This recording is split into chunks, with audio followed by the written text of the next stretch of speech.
Hello everyone and welcome back. In this video, I'm going to talk to you about trauma and substance use.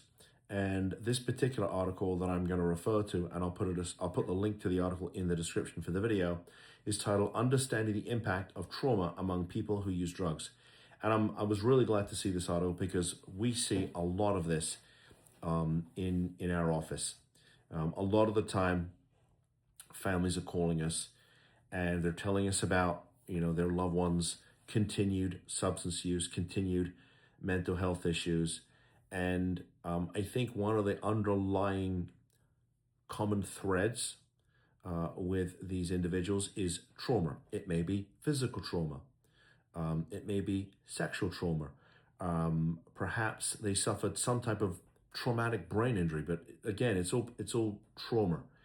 And this is talking about a study they did, and it says, our research identified high rates of both lifetime trauma and exposure and symptoms of current PTSD.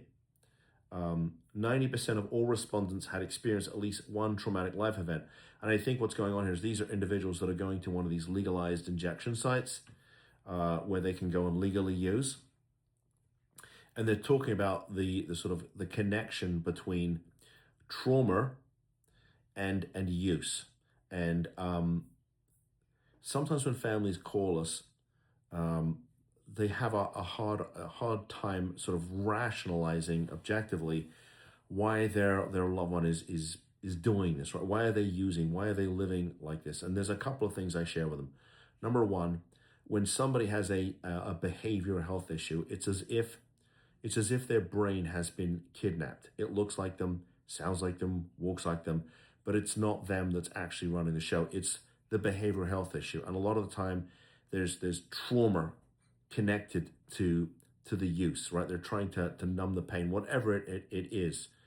And so I talk about the idea of the sort of the kidnapped brain, but also the individuals that are suffering, because they are suffering, are typically in crisis mode.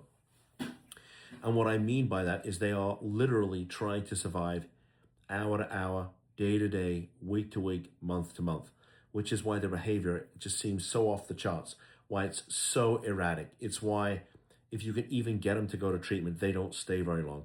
It's why they're probably med non-compliant. They're probably in complete and utter denial about what's going on here. They're just trying to survive, literally just trying to survive.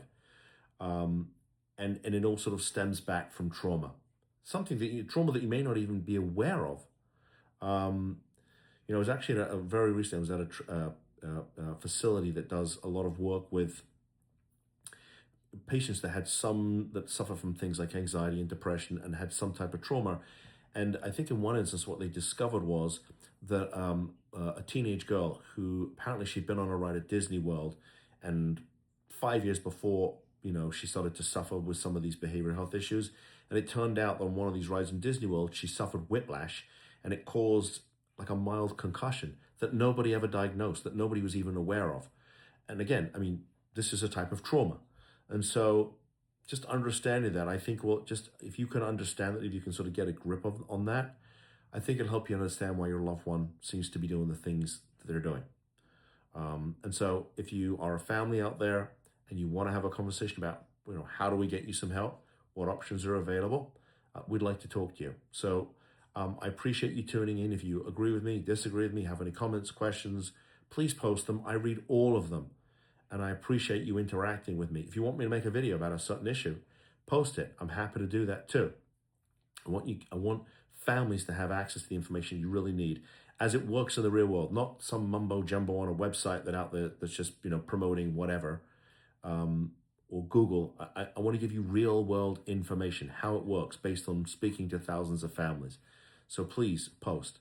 If you like the content, please give me a thumbs up. If you would like to subscribe to the channel so you can get more of this information, please do. I appreciate you, and I will see you in the next video. Bye-bye.